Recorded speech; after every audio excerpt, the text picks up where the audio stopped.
Hello everyone! Today we are going to be analyzing Symbolism and the Outsiders by S.E. Hinton. We are going to go through a brief recap of what symbolism is, and then we will work on an assignment to assess our knowledge of the symbols in the novel. Our learning objective for this lesson is students will identify different symbols and pieces of literature, specifically in The Outsiders by S.E. Hinton, and understand the meaning of the symbols as it pertains to the story. Now, for an introduction, symbolism is the art or practice of using symbols, especially by investigating things with a symbolic meaning or by expressing the invisible or intangible by means of visible or sensuous representations. Now, what does that mean? Well, let's think, pair, and share. Can anybody tell me what is an example of a symbol in books, movies, or TV shows? Discuss this question with your partner for 2 minutes, then be prepared to share your thoughts with the class. Okay, everybody, let's come back in. Can anybody share what an example of a symbol in books, movies, or TV shows is that their group talked about? That's awesome. Yes, the color blue is a symbol. What does that symbol mean? Yes, so the color blue is typically symbolic of boys, and the color pink is typically symbolic of girls. It's what they use in hospitals to differentiate between boys and girls when they are born. That's awesome. So the different types of symbols that you will typically come along are colors, items, numbers, and names. There are other groups that symbols can fall into, but these 4 groups typically cover most symbols. Okay, so for our first example, we are going to analyze the grape soda cap pen from the movie Up. The grape soda cap pen is a symbol in the movie Up. What does it symbolize initially, and what does the pen symbolize towards the end of the movie? I'm going to have you guys watch this clip, and then we will move to talking with our partner about what this pen means initially and what the pen symbolizes towards the end of the movie. Once you're done discussing, we will come back as a class and discuss together.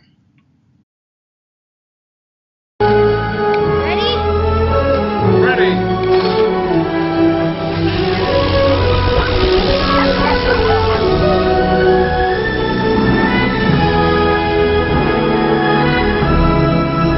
By receiving their badges, the following explorers will graduate to senior explorers.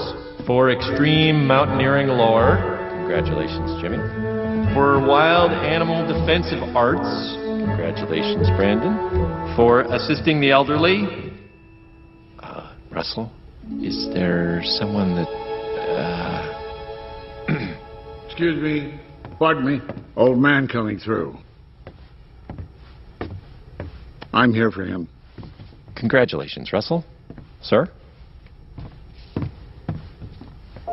Russell, for assisting the elderly and for performing above and beyond the call of duty, I would like to award you the highest honor I can bestow,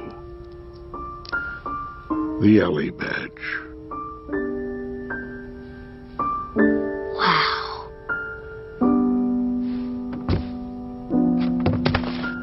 All right, I think that...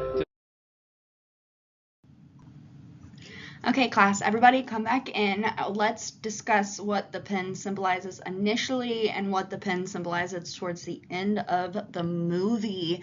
Can any group tell me what they believe the pen symbolizes for Carl initially? Okay, now can anybody tell me what the pen symbolizes towards the end of the movie? What does the pen symbolize for Carl, and what is the significance of him giving it to Russell? Yes, that is wonderful. The pen represents the love between Ellie and Carl. Carl then passes this on to Russell when he awards him with the pen at the end of the movie. Good job. For our next example, we have the skull from Hamlet. And for this example, some symbols can be representative of multiple things. And Hamlet holds up the skull of Yorick, the king's jester. What does this represent? That's awesome. Yes, the skull represents death, but it also represents the decay of the human body and the meaninglessness of life. Very dark, I know. Now for our example from S.E. Hinton's book, The Outsiders. And The Outsiders, the boys have long, greasy hair. This is why they are referred to as the greasers. What does their hair represent? Okay, so that's not quite the answer I was looking for, but you're not too far off. The greasers and the outsiders had greasy hair to reflect their rebellious nature and assert their social status. It was a symbol of their identity and pride, akin to a modern status symbol like brand name clothing. You guys know this very well. You guys wear specific shoes, specific clothing, specific backpacks to show your symbol, to show your status within the school. That is what their hair was representative of them. It was their identity. It was a part of them. Now, a few questions I want you guys to answer as you're doing this assignment is what reoccurring objects, characters, or actions appear in the story that might represent something beyond their literal meaning? And how does the author use symbolism to develop the characters' motivations or the overall plot? Do symbols change meaning throughout the narrative? And if so, what does this signify? And finally, how does the context of the story influence the interpretation of these symbols? Now, I want you to think, pair, and share. Please fill out the chart over symbolism and the outsiders and submit the assignment on Google Classroom when you are finished. Please think about the symbols. You can get with your partner and discuss the symbols a bit further. And then I want you to share on this form. I've already given you 3 symbols, and I would like you to add an additional 4 symbols to this list, ensuring that you include the page number and the meaning of each symbol. And remember to submit this by Friday on to our Google Classroom under the symbolism form assignment. Have a good day. Thank you, guys.